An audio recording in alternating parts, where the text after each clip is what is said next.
저는 지난 한 주간 보내면서 저도 모르게 기쁘고 또 슬프고 했던 내용이 바로 어디에 근거하는가를 조금 생각해 봤던 시간표를 한 주간 보냈던 것 같습니다.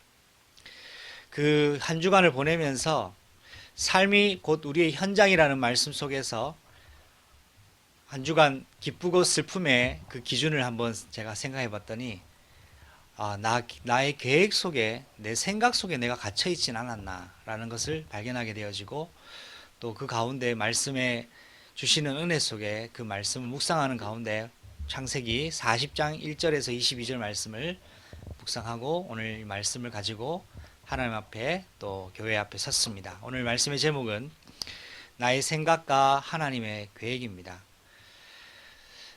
우리가 뜻대로 일이 되지 않을 때가 있습니다. 일이 뜻대로 되어지면 참 그만큼 좋은 게 없겠죠. 근데 우리가 사는 세상 현장은, 우리가 사는 삶은 우리의 계획대로, 우리의 생각대로 그냥 진행되는 것보다 우리의 생각에 외에 일어나는 변수들이 더 많은 것 같습니다. 요셉도 마찬가지였습니다. 자기의 생각과 계획에 벗어나는 일들이 계속 일어나고 있는 상태에 오늘 말씀 본문을 또 기록하고 있습니다. 여러분은 일이 뜻대로 되지 않을 때, 일이 생각만큼 진행되지 않을 때, 내가 계획한 대로 이루어지지 않을 때 어떤 마음과 생각으로 떠올리기가 쉽습니까? 성경 메시지는 우리에게 일이 되지 않을 때를 이렇게 말씀할 때가 있습니다. 언제든지 진행되어지는 일이 멈출 때는 하나님의 더 중요한 시간표와 계획이 있다는 것을 성경은 많이 강조하고 있는 것 같습니다. 바울의 전도팀이 중요한 전도 사역을 위하여 가는데 하나님께서 마게도냐로 길을 틀기 위해서 멈추게 하셨습니다. 또 중요한 출애굽 사역을 위하여서 하나님은 모세의 왕궁에서의 생활을 멈추게 하셨습니다.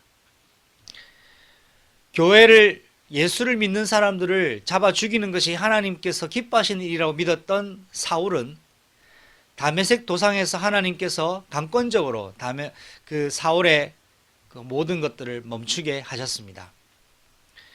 이처럼 하나님께서는 멈추게 하실 때는 분명한 계획이 있는 것 같습니다. 일이 뜻대로 되어지지 않을 때 여러분, 하나님의 더 크고 내가 미처 깨닫지 못하고 있는 계획이 있지는 않은지 점검하는 시간이 되었으면 좋겠습니다. 오늘 말씀 본문을 통하여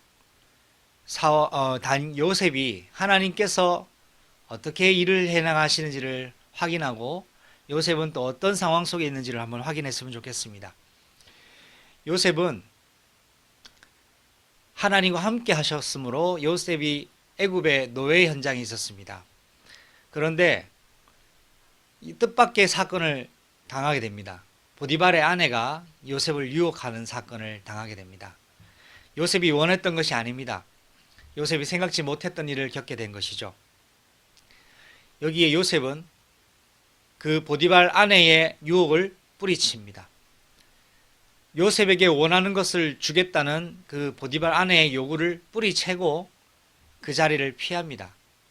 그것은 요셉이 하나님 앞에 하나님 주신 언약과 하나님께서 원하시는 방향으로 선택한 중대한 선택이었습니다. 그런데 결과는 좋지 않았습니다. 언약적 선택을 하고 나면 우리는 기대해야 할 것은 좋은 결과, 하나님께서 주시는 보상을 기대하는데 오늘 요셉이 당한 그 결과는 오히려 더 좋지 않은 상황으로 몰려가고 있음을 기록하고 있습니다. 언약적 선택과 하나님 기뻐하실 만한 선택을 했는데도 일이 더 꼬였습니다.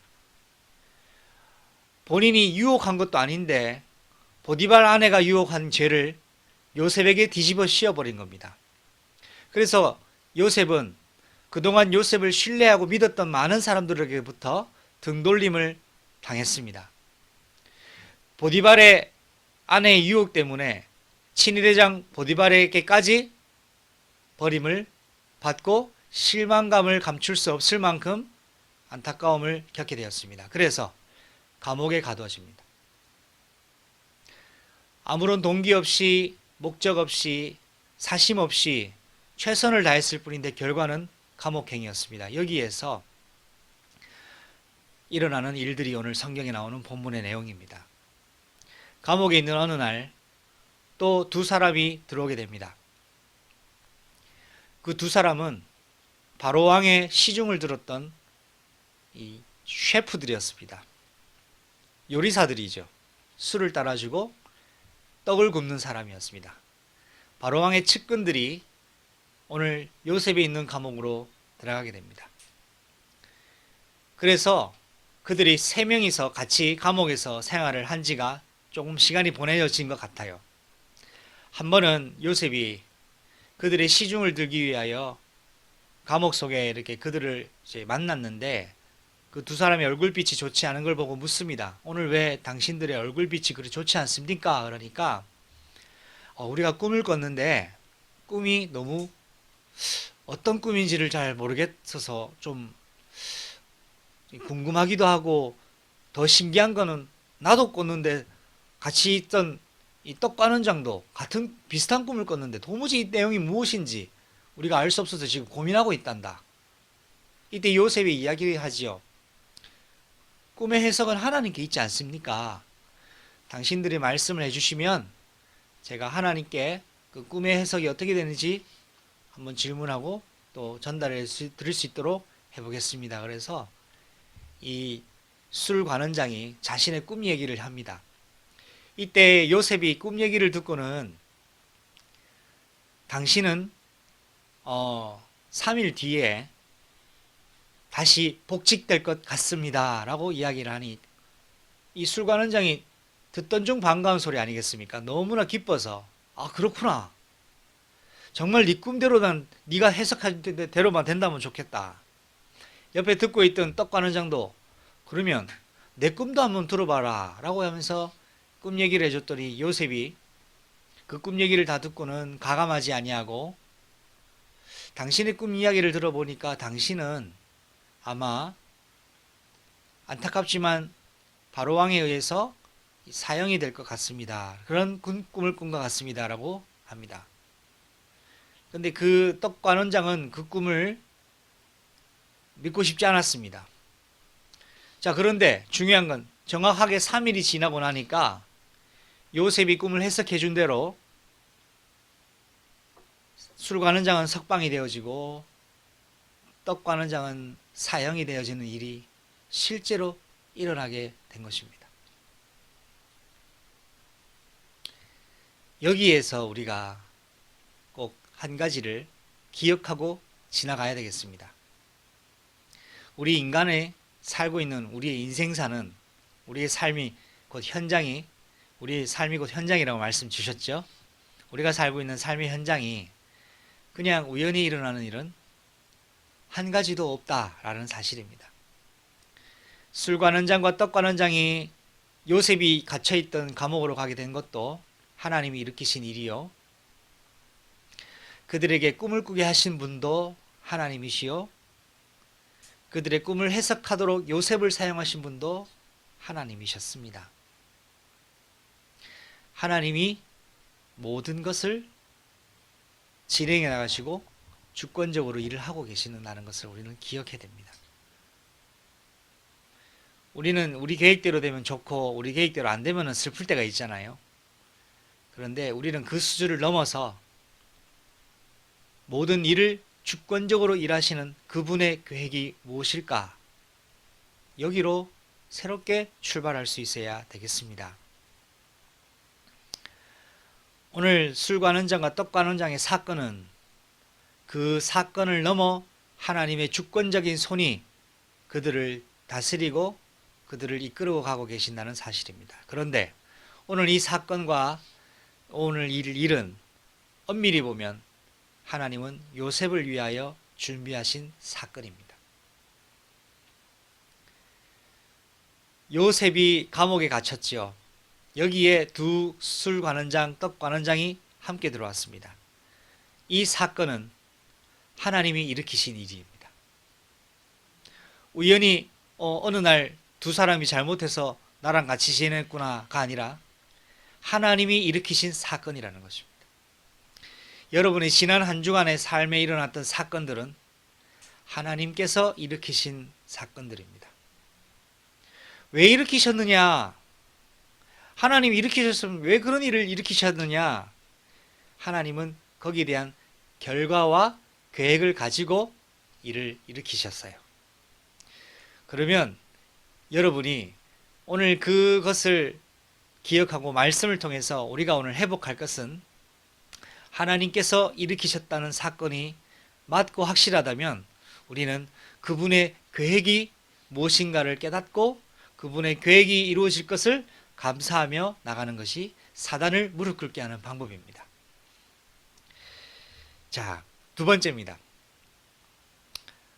오늘 이 꿈을 해석해주고 결국 술관원 장, 떡관원 장이 그 바로에게 어떤 사람은 복직을 당하고 어떤 사람은 이제 사형을 당했는데 하나님께서 일을 이루어 가시는 그 방법이 바로 하나님의 의도를 이루시기 위해 허락하신 일이었다는 겁니다.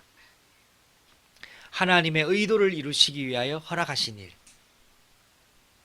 이 사건이 왜 일어났느냐? 하나님의 의도를 이루시기 위해 하나님께서 허락하신 일이었다는 겁니다. 자, 여기에 우리가 또 주목해서 봐야 될 것이 있습니다. 요셉은 분명히 하나님과 함께 하셨고 하나님이 요셉에게 축복하셨고 하나님과 소통하는 비밀까지 요셉은 가지고 있었습니다. 그런데 요셉에게 아직 한 가지 하나님 보시기에 응답받아야 될, 치유받아야 될, 수술받아야 될 한 가지가 더 있었어요. 이게 뭐였냐 하니까 오늘 성경 말씀을 통해서 우리가 한번 확인을 했으면 좋겠습니다. 14절, 15절을 같이 읽었으면 좋겠습니다. 시작. 당신이 잘 되시거든 나를 생각하고 내게 은혜를 베풀어서 내 사정을 바로에게 아뢰어 이 집에서 나를 건져주소서. 나는 히브리 땅에서 끌려온 자요 여기서도 옥에 갇힐 일은 행하지 아니하였나이다. 아멘. 술관원장이 복직될 것이라는 것을 꿈 해석을 해준 요셉은 이 사람 이제 바로의 곁에 가는구나. 그때 이 사람에게 여과 없이 했던 얘기가 당신이 복직되어서 일이 잘 풀리거든 내 사정을 바로왕에게 꼭 이야기해달라고 부탁을 합니다. 그러면서 자신의 상황을 이야기를 하지요. 나는 히브리 사람인데 여기 끌려올 만큼의 이상한 일을 하거나 잘못을 한 사람이 아닙니다 라고 이야기를 합니다. 설명을 해주는 거예요. 그랬더니 자 한번 상상해 볼게요. 이 술관원장이 자기가 석방된다는 소식에 너무 기분이 좋은데다가 이제 자기를 꺼내달라고 하니까 나라 석방될 것을 미리 알려준 요셉이 얼마나 고맙습니까? 자, 요셉이 나를 바로왕에게 잘 이야기해서 여기서 석방시켜 주십시오라고 하는데 이 술관원장이 뭐라고 했겠어요? 한번 생각해 볼게 그랬겠습니까? 내가 나가면 너부터 당장 석방시켜주도록 노력해 가겠다고 약속 안 했겠습니까? 자, 그 말을 들은 요셉은 어땠을까요? 기쁘고 안심이 됐을 겁니다. 야, 이제 여기서 나갈 수 있구나. 하나님이 저 사람을 보낸 건 바로왕에게 나의 이 안타까운 소식을 전달하려고 저 사람 여기 보냈구나. 역시 하나님의 계획은 놀라워라고 했을 거예요. 자, 그리고는 석방되어 나갑니다. 요셉은 다시 한 번 더 간곡하게 나를 반드시 잊으시면 안 됩니다. 꼭 꺼내 주십시오 때 이 술관원장이 아마 저는 이렇게 다시 한 번 더 당부했을 겁니다. 요셉아, 며칠만 기다려라. 내가 바로왕에게 복직되자마자 너부터 꺼내주마. 요셉도 설레었고 술관원장도 설레었겠죠. 그렇게 둘은 헤어졌는데 그 이후로는 보지를 못했습니다. 23절을 같이 읽어보겠습니다. 시작. 술 맡은 관원장이 요셉을 기억하지 못하고 그를 잊었더라 했습니다. 어찌 요셉을 잊을 수 있다 말입니까? 요셉이 조금만 기다리라는 술관원장의 이야기를 하루가 일주일이 1년이 지나고 2년이 지나도 깜깜무소식이었습니다.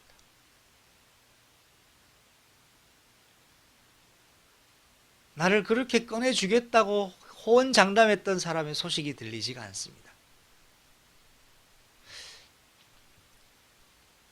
요셉은 많이 불안하고 많이 실망스러웠을 겁니다. 하나님의 응답인 줄 알았는데 응답이 아니었던 거죠. 아니, 하나님이 꺼내주시려고 저 사람 나를 이렇게 보내신 거 아니었나? 결국 요셉은 또 홀로 시간을 보내게 됐습니다. 그 시간이, 감옥에서 홀로 갇혀있던 시간이 성경에 보니까 정확하게 계산하면 만 2년 동안 혼자 갇혀 있습니다. 당장 꺼내주겠다고 했던 사람은 2년간 아무 소식이 없고, 그 이후로는 어떤 사건도 어떤 일도 일어나지가 않았습니다. 여러분에게는 2년이라는 시간이 어떤 시간입니까? 요셉에게 2년은 참 길 시간이었다고 저는 생각합니다. 자, 요셉이 꿈을 해석해 줬던 그 술관원장, 그는 왜 또 그를 잊어버렸을까요? 그것이 잊어버릴 만큼 가벼운 사건은 결코 아니었는데요. 요셉을 그의 기억에서 지워버리신 분은 바로 다름이 아닌 살아계신 하나님이셨습니다. 하나님께서 요셉이 감옥에서 나오는 것을 막으셨습니다. 오늘 이 부분이 저와 여러분에게 믿어지는 사실이 될 때 오늘 중요한 영적인 전환점이 시작될 줄로 나는 믿습니다. 하나님께서 요셉을 감옥에 나오시는 것을 막으셨습니다. 그런데 요셉은 감옥을 간절히 나가고 싶어 합니다. 하나님은 요셉이 감옥에 나오는 것을 막으셨습니다. 왜 막으셨느냐? 만약 요셉은 술관원장이 바로왕에게 이야기하여서 석방을 당했다면 다시는 하나님하고의 영적인 비밀을 누리지 못한 채 그 수준으로 그냥 살았었겠죠. 하나님 보시기에 사람의 힘으로 요셉이 감옥에 나오면 요셉은 그 수준을 초월할 수 없게 됩니다.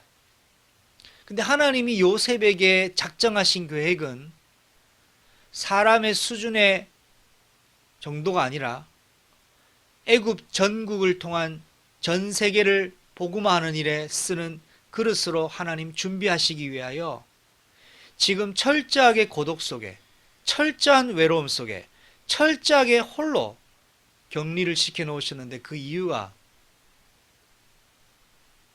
사람과 환경과 여건에 집중하지 아니하고 살아계신 하나님께 온전한 집중을 하기 위하도록 허락하셨기 때문에 막으셨다는 사실입니다. 저는 이것을 이렇게 정리했습니다. 거룩한 고독이다. 영광으로 들어가는 고독이다 라고 저는 정리를 해봤습니다. 결국 요셉은 감옥에서 나오지 못했습니다.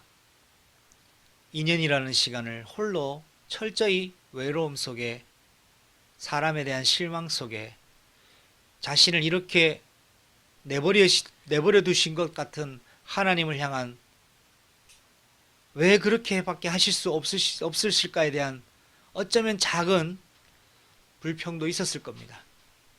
그렇게 2년 시간을 보냈는데 하나님이 감옥에 나오는 것을 막으셨던 이유는 요셉이 하나님의 수준에 이르기까지 하기 위하여 하나님이 더 감옥 속에 두신 거예요. 왜 이스라엘 백성이 40년 광야 생활을 해야 되느냐? 하나님의 수준에 이를 때까지 하나님은 돌리고 또 돌리신 것입니다. 왜 지금 이러한 상황 속에 우리가 있느냐? 하나님의 수준에 이르기까지 우리는 그 수준을 온전히 테스트에 통과하기 위하여 하나님은 반복시키시는 줄도 모르겠습니다. 감옥에서 나가는 것은 나의 생각입니다. 지금 당장 감옥에서 벗어나고 싶은 것은 나의 생각입니다. 그런데 감옥에서 나오지 못하도록 하는 것은 하나님의 계획이었습니다. 나의 생각과 하나님의 계획은 이렇게 서로 상반될 때도 있는 것 같습니다. 결과적으로 왜 하나님이 요셉을 괴롭히는 듯이 막으셨냐? 괴롭히는 것이 아니라 진짜 요셉을 요셉답게 하시려는 하나님의 어마어마한 계획이 있었다는 겁니다. 애굽을 넘어 전 세계에 하나님을 살아계심을 증거하는 정말 전도자 요셉으로 교회 같은 기념비적인 자로 세우시려고 숨겨져 있는 불신앙의 잔재를 하나님은 없애버리는데 2년이라는 시간이 더 필요하셨던 거예요.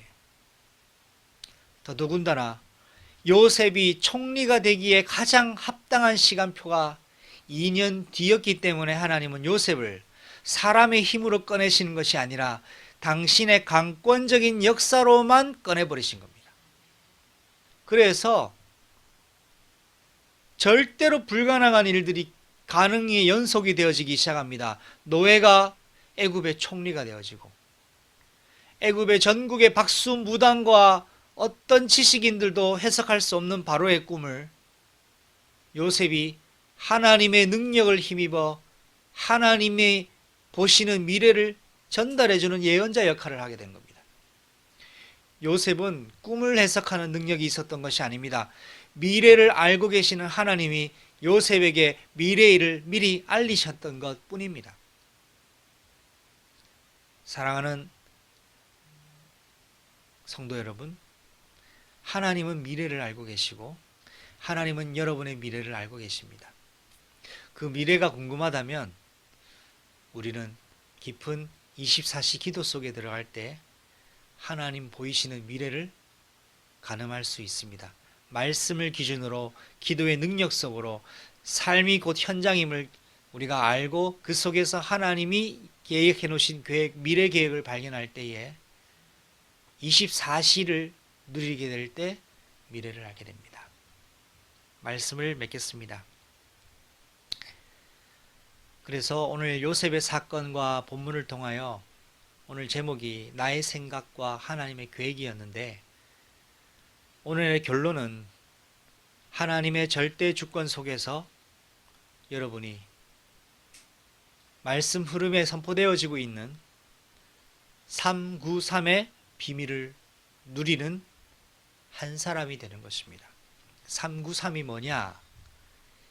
3은 성삼위 하나님, 삼위일체 하나님, 성부, 성자, 성령 하나님의 역사를 말합니다.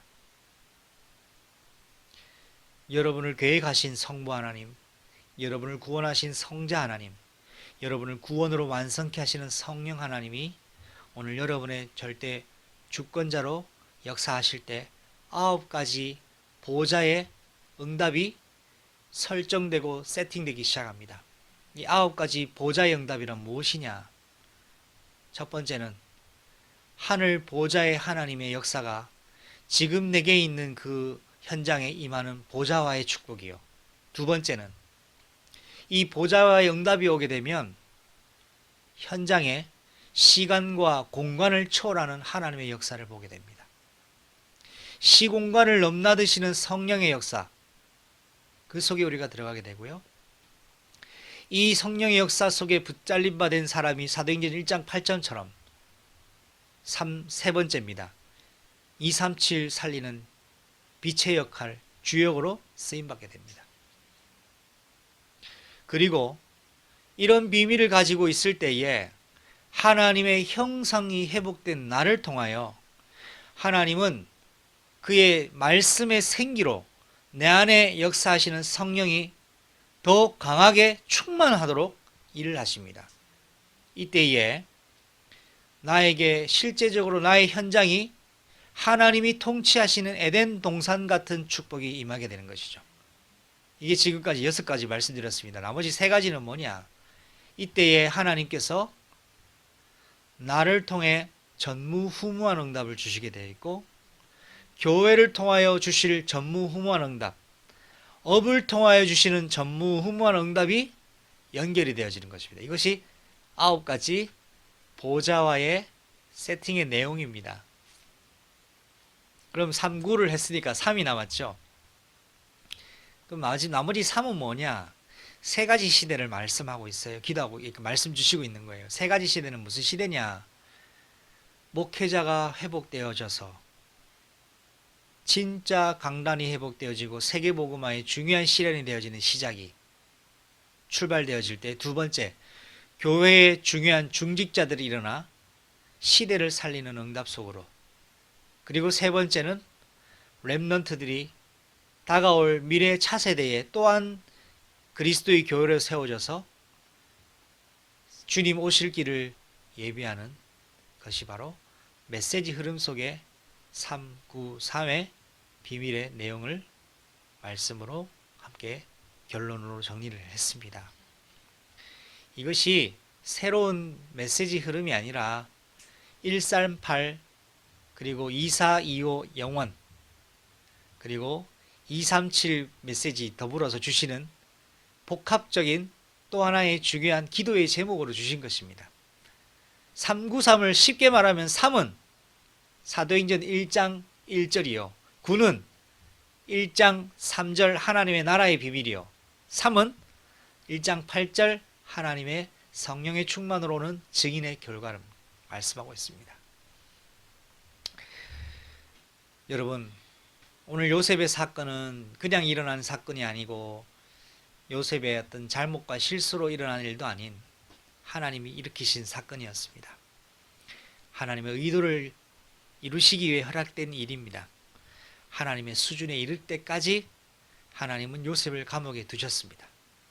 지금 여러분이 감옥 같은 삶이라고 한다면 하나님의 수준에 이르기까지 하나님 뭔가 의도하고 여러분 준비하고 계심을 기억하고 잊지 말고, 오늘도 여러분이 언제 감옥에서 빠져나갈 것만 생각할 것이 아니라 하나님의 절대 주권 속에 진실로 하나님 앞에 393의 비밀 속에 성삼위 하나님 앞에 진실되게 서세요. 그리고 이 9가지의 축복을 내 삶에 실제로 누리기 위한 24시 기도 속으로 들어가시기를 결단하십시오. 그러면 3가지 시대를 살릴 준비를 하나님은 나를 통해 시작하실 것입니다. 기도하시겠습니다. 하나님 아버지, 감사합니다.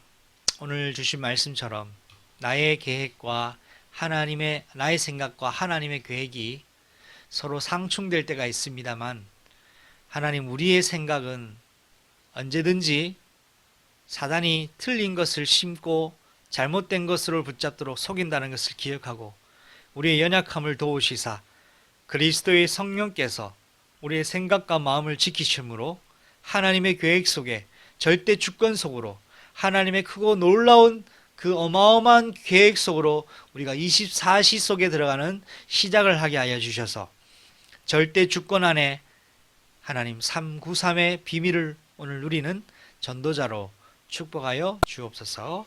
예수님의 이름으로 감사하며 기도드립니다. 아멘.